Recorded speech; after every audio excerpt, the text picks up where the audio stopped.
Senator Rubio, I'm not trying to get in an argument with you. I don't agree with that assessment. I don't know who told you that at the State Department. To answer that, because I just don't agree with that. Mr. Secretary, you can't even agree on the facts. Is that correct? No, that's not what I said. I apologize. I don't understand how they're getting this. What revenue are you referring to? Strait of Hormuz. No, they didn't discover. They knew that a long time ago, and they've done it before. Well, clearly, we're begging to get back into a deal that you all trashed in the first place. There's no one begging. I don't Clearly, know. this is Senator Booker. The Iranians might be begging. The president keeps saying, well, the war's over completely now. Annihilated. The war is not over. Secretary of State Marco Rubio just got grilled by Senator Booker over Iran sanctions, the Strait of Hormuz, and billions in foreign aid cuts, and the exchange got heated fast. Here is everything that happened. Booker opened by pressing Rubio on cuts to global health programs in Africa, tuberculosis, malaria, HIV, and the ongoing Ebola crisis. Rubio pushed back immediately, saying it is not about how much money you spend, but what results you get. He argued the Ebola outbreak began in a war-torn, isolated region, and the U.S. response was rapid. Booker countered with facts. The administration did cut early detection and early warning systems on the continent, not opinion, documented fact. Rubio's response was blunt. I don't agree with that assessment. I don't know who told you that at the State Department. Booker fired back. Mr. Secretary, you can't even agree on the facts. Subscribe right now for weekly breakdowns of the hearings shaping America's future. Booker then turned to Iran, pressing Rubio on whether opening the strait would mean lifting sanctions in exchange. Rubio clarified, the strait and the blockade are interrelated. Iran would need to give up highly enriched uranium and limit enrichment activity. Booker dropped the bombshell. This is the exact deal Rubio and Trump vilified President Obama for negotiating. Rubio rejected the framing entirely. Iran is in a far worse position now. No navy left, hyperinflation, currency collapsed, hundreds of millions lost daily. Booker was not convinced. Clearly, we are begging to get back into a deal you all trashed in the first place. Rubio shot back instantly. There is no one begging. The Iranians might be begging. Booker closed with the question millions of Americans are asking. The president keeps saying the war is over, completely annihilated, but Americans are still paying more at the pump, and the U.S. is still spending billions weekly. Two very different realities. Rubio says America is winning and Iran is desperate. Booker says Americans are paying the price while the war drags on unresolved. Who do you believe? Drop your thoughts in the comments below and share this with someone who needs the full picture. Thank you very much. Mr. Secretary, you and I talked a lot about Africa, and I raised concerns about a lot of the cuts. We're seeing globally an increase in tuberculosis, an increase in malaria cases. We see a continued ongoing on the continent HIV crisis. And the United States has pulled back from a lot of its investments in those areas. Now with the crisis with Ebola, we see that the challenges that have been brought about as a result of our surveillance, early detection, and the like. So I'm just very concerned about what the administration's strategy is, because we're clearly seeing here that what goes on the continent of Africa directly affects our public health as well. Well, first of all, I don't agree with that assessment. I mean, first of all, it's not about cutting back. The response here is not just how much money you spend, it's what results you're going to get. Now, let's talk about Ebola for a second. Ebola, the outbreak in Ebola was in a war-torn, isolated rural area in the DRC. That's where that began. Since that time, our response has been very quick, very rapid. Well, so you're saying you did not cut early detection periods. I'm not talking I'm saying that whatever you're pointing to as the cut is not the reason why there was an Ebola outbreak. I'm not connecting the two. I'm simply saying. Well, you are connecting them. You said that our cuts... Senator Rubio, I'm not trying to get in an argument with you. I would really like to actually have my questions answered. So very quickly, we cut early detection when it comes to infectious diseases on the continent. Factually, this is not an opinion. We made those cuts. We cut early warning systems on the continent. It had nothing to do with the Ebola outbreak. So I don't need to tell you, Secretary Rubio, that we're living in a place where an infectious disease crisis anywhere is a threat to public health everywhere. The United States has made major reductions in these areas that have put us more at risk. If you're talking about this clearly Ebola crisis, there's other things and other cuts we've made, and you see it factually. Even our own State Department personnel that I've talked to are saying we're less prepared for a global outbreak than we were before. And my worry is, specifically in a budget hearing, is this budget makes even deeper cuts into the kind of things that could prevent the next outbreak, or, as we've seen unfortunately with COVID, have us more prepared. Yeah, I don't agree with that assessment. I don't know who told you that at the State Department. So just let's move on. My time is limited. I know, but that's an important question. I don't want to eat up your time, but I need to answer that because I just don't agree with that. Mr. Secretary, you can't even agree on the facts. Because that's not accurate. I mean, again, you look at what we've entered into with these It's not accurate that we cut early detection Because those have all been repurposed in different arrangements that we now have with these countries. As an example, when Well, I would like, for the record, because we're not going to cover it in my short time, if you're telling me we are as prepared or more prepared before the Trump administration came in, I'd like to see the facts. I think when these reforms are finalized, which we're on the verge of doing, we're actually going to be better prepared. We are responding today faster, not just to humanitarian crisis, but to outbreaks than we were before.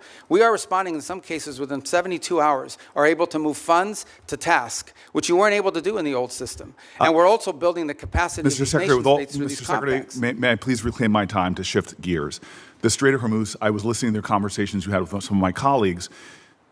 We've now seen the Strait closed for months, and you explained that we're going to see an opening of the Strait, and that ultimately the exchange we will get for that is after that fact we will release certain sanctions.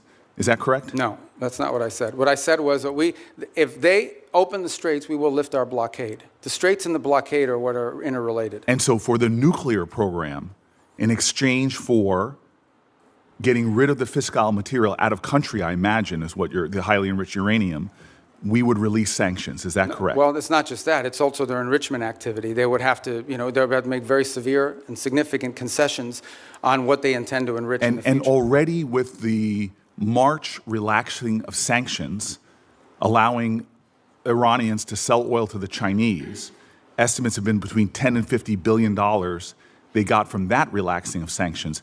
How much money might we see in a deal in our relaxings of sanctions in order to get rid of the highly enriched uranium and stop their enrichment? Well, let me just tell you on that portion. The sanctions that were released on Iran were boats on the water. And so that oil was already out in the marketplace. It was sold at market rates, but the sanctions covered, and to the extent we've been able to enforce them, we have the revenues of those sales. So yeah, the Iranian oil was unsanctioned so that it could be sold, but the revenue would have to flow back to blocked accounts, which our sanctions were able to go after. We've also seized, I believe, 6 vessels in the Indo-Pacific that involved Iranian sanctioned oil on top of it. So that wasn't necessarily a trade. They didn't get $50 billion directly as a result of. They might have gotten some of it. They certainly didn't get the majority of it. They are now losing hundreds of millions of dollars a day in revenue because of the blockade. And the blockade exists because of what they're doing in the straits. Right. And I guess the conclusion I have, and my time's expired, is that the Strait of Hormuz was open before this unjustified war. We're now scrambling to try to find a way to get it back opened again. Not only is it causing economic havoc to our country and to residents all around this nation, families trying to make ends meet, but you see on top of that, the Iranians finding ways to leverage that, as we allowed them to do with the Chinese for tens of billions of dollars. And so my point is, before we even get to a nuclear negotiation, this regime is getting money to rebuild, purchase more drones, cause more havoc. And this is before we're even trying to get back to. But I apologize. I don't understand how they're getting this. What revenue are you referring to? Well, there's 2 sources of revenue we're seeing. One is the revenue from the Chinese. That's factually documented. And number 2, the revenue that you're proposing that they should receive by releasing all of their highly enriched uranium, as well as in making a commitment about their enrichment capacities. Okay, yeah. Hold on. And that was the exact deal that you guys vilified, that the president and you vilified President Obama from having. Yeah. No, so I here don't we have a worse situation where Those are not the same our deals. adversary and our enemy, who's causing havoc in the region, who is funding proxies and terrorists, has discovered, thanks to you all, the power of shutting down the Strait of Hormuz. No, they didn't discover. They knew that a long time ago, and they've done it before. Clearly, we all knew that a long time ago. That's why this And they intended to do this at ill-conceived some point war in the should have future never as well. happened. Yeah, but you have made our adversary in a stronger negotiating position. We are the strongest nation on the planet Earth, and we're in a stalemate with Iran. And now we're begging to get back into a deal that you all trashed in the first place. There's no one begging. I don't Clearly, know. this is a Senator shame. Senator Booker, your time's up. But can Senator I just- Rubio, since he's I do gone want to over, address you some can of these points respond. because they go to the heart of the matter. No one's begging for anything here. The Iranians might be begging because their economy's losing hundreds of millions of dollars a day. that they are losing. Understand, Iran had street protests going on before all of this started. All of those factors, economic factors in Iran, are far worse today than they were 6 months ago when those protests were happening. They have hyperinflation, their currency's completely devalued, they're struggling to make payroll for their government workers. Iran is in a very serious situation, and if it was up to the political class there, and I understand everybody there is sort of radical in some way, but if it was up to the people that actually like go to elections and wear the suits and you see on TV, they'd probably make a deal tomorrow. It's the issue they're facing is that the supreme leader and the IRGC Corps are a little bit more immune from those pressures until they can be convinced otherwise. And I think that's the direction that they're moving in, because the reality, I don't know where you're getting this perception that Iran is stronger. Iran has no navy left. They've lost a substantial percentage of their defense industrial base.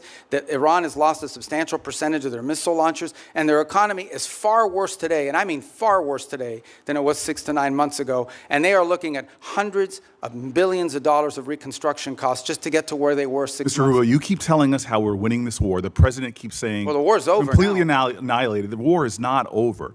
And yet the American people see how we're losing at the pump and with their costs, and yet this thing still hasn't been resolved. Every day he tweets out, oh, we've obliterated them, we've annihilated them, they're going to surrender. But yet we still find ourselves spending billions of dollars a week Yeah, Senator on Booker, war abroad. you've gone way over, and It would be nice if we had hearings